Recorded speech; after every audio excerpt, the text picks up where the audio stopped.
Whispers of Secret Tales. I still remember the way Afra sat on the floor that day, shaking, holding a piece of paper in her hand. Her lipstick was smudged, her eyelashes soaked. She kept whispering, "He never told me. He never told me." My name is Mariam. I grew up with Afra in a small village of Pepiase, not too far from the city. We were the kind of girls who shared everything: food, clothes, secrets. But Afra had a different dream. While I was planning to finish school and maybe start a small tailoring shop, Afra used to stare into the distance and say, "I will never be poor again. I will marry money itself." She meant it. Back in the village, before the wigs and the perfumes, before the city life swallowed her, Afra was just a girl with big eyes and big dreams. We sat at the same desk in Form 3, first row in front. She always smelled like soap and coconut oil. Her school uniform always looked ironed. Her handwriting clean like a printed book. Boys couldn't stop staring at her. Sometimes, the Form 4 boys would pass by the window during break time, pretending to borrow chalk just so they could catch a glimpse of her. Even the teachers noticed.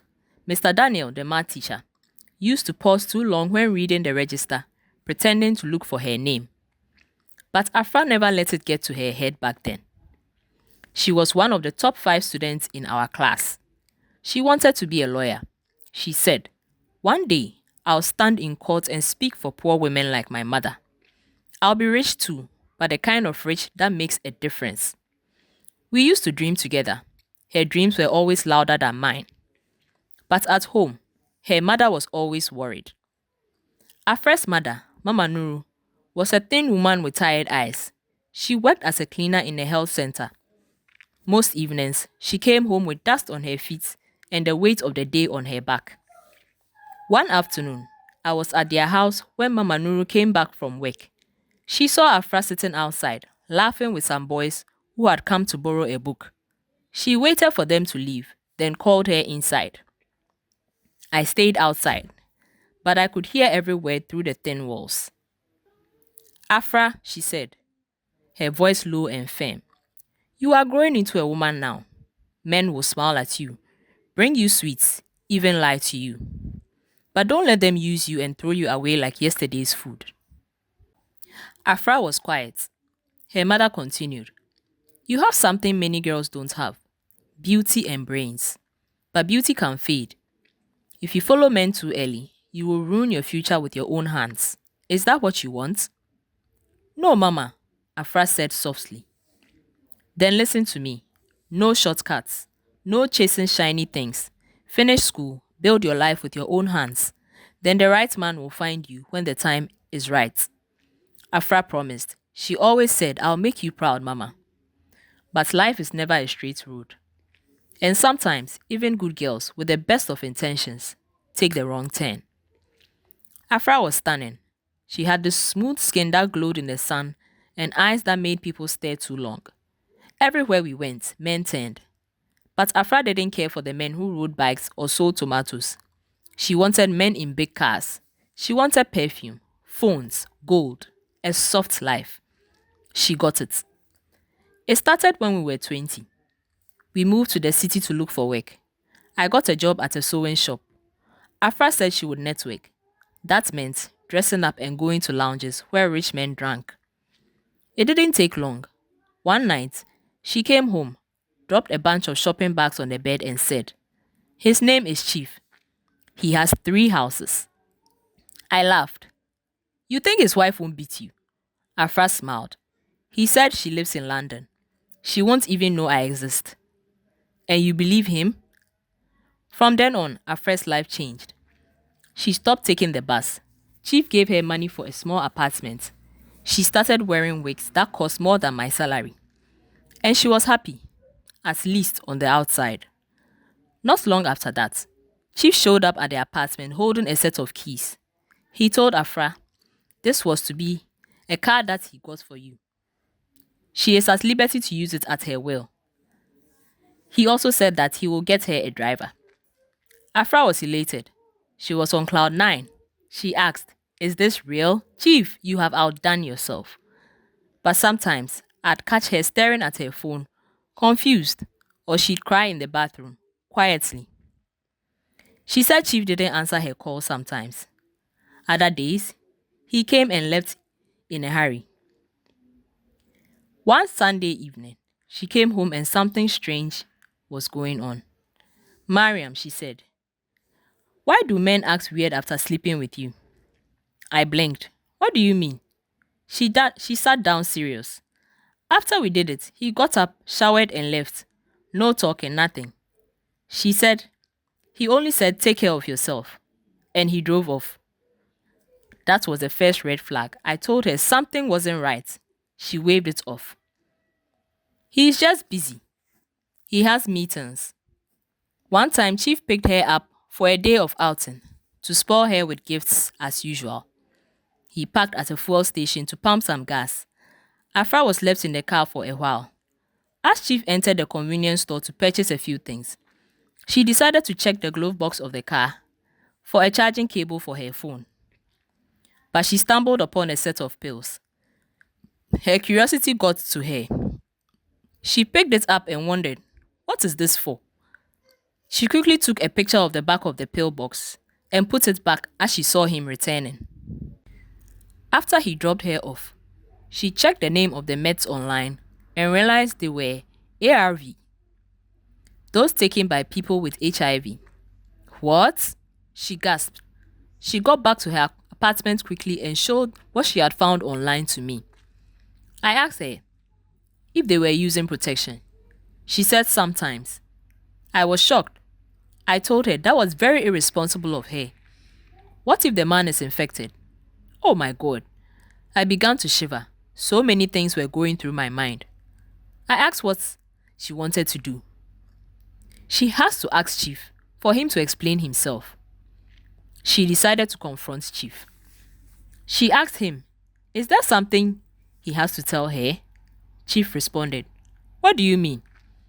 Afra said, "Anything important you need to let me know." He was quiet for a minute. Then he responded in his usual playful tone. "No, my dear." She went on, "I saw something in your car. Some meds." He cut in. "Oh, that. It's probably for my brother. He borrows my car sometimes." Afra responded, "Your brother? Which brother?" Pretending she did not know what they were for. She said okay, feeling somewhat mixed emotions, and she asked to be taken home. For the next few days, she did not pick Chief's calls. She contemplated going to the hospital to get checked out. I tried my very best to convince her to do so right away, so she clears her mind of all wonder. "Afra, don't be stubborn," I said. She said she felt okay. Weeks passed. Afra had not heard from Chief. He traveled to London for a business trip. Afra started feeling sick. Headaches, fevers. She said it was probably malaria. She bought some medicines, took it, but it didn't stop. Her skin lost that glow. Her eyes became dull. One morning, I woke up and found her sitting on the toilet floor, vomiting. "We are going to the hospital," I said. She didn't argue. At the clinic, they ran some tests. The doctor asked to speak to her alone. I waited outside for almost an hour. When she finally came out, she was talking and walking like a ghost. Her hands shook as she held a small white envelope. She didn't talk on the way home. She just kept breathing like someone who had run a long-distance marathon. We sat in our room. She opened the envelope and pulled it out. The paper. Her eyes went wide, like she couldn't believe what she was seeing. Then she whispered those words again. "He never told me. He never told me." Afra was HIV positive. The doctor said she had been probably infected for months. It explained the weight loss, the fevers, the vomiting. I wanted to scream. "Afra, how are you going to explain this to your mother?" I wanted to find Chief and drag him through the streets. But Afra just sat there, broken. She tried calling him, no answer. She called the driver, no answer too.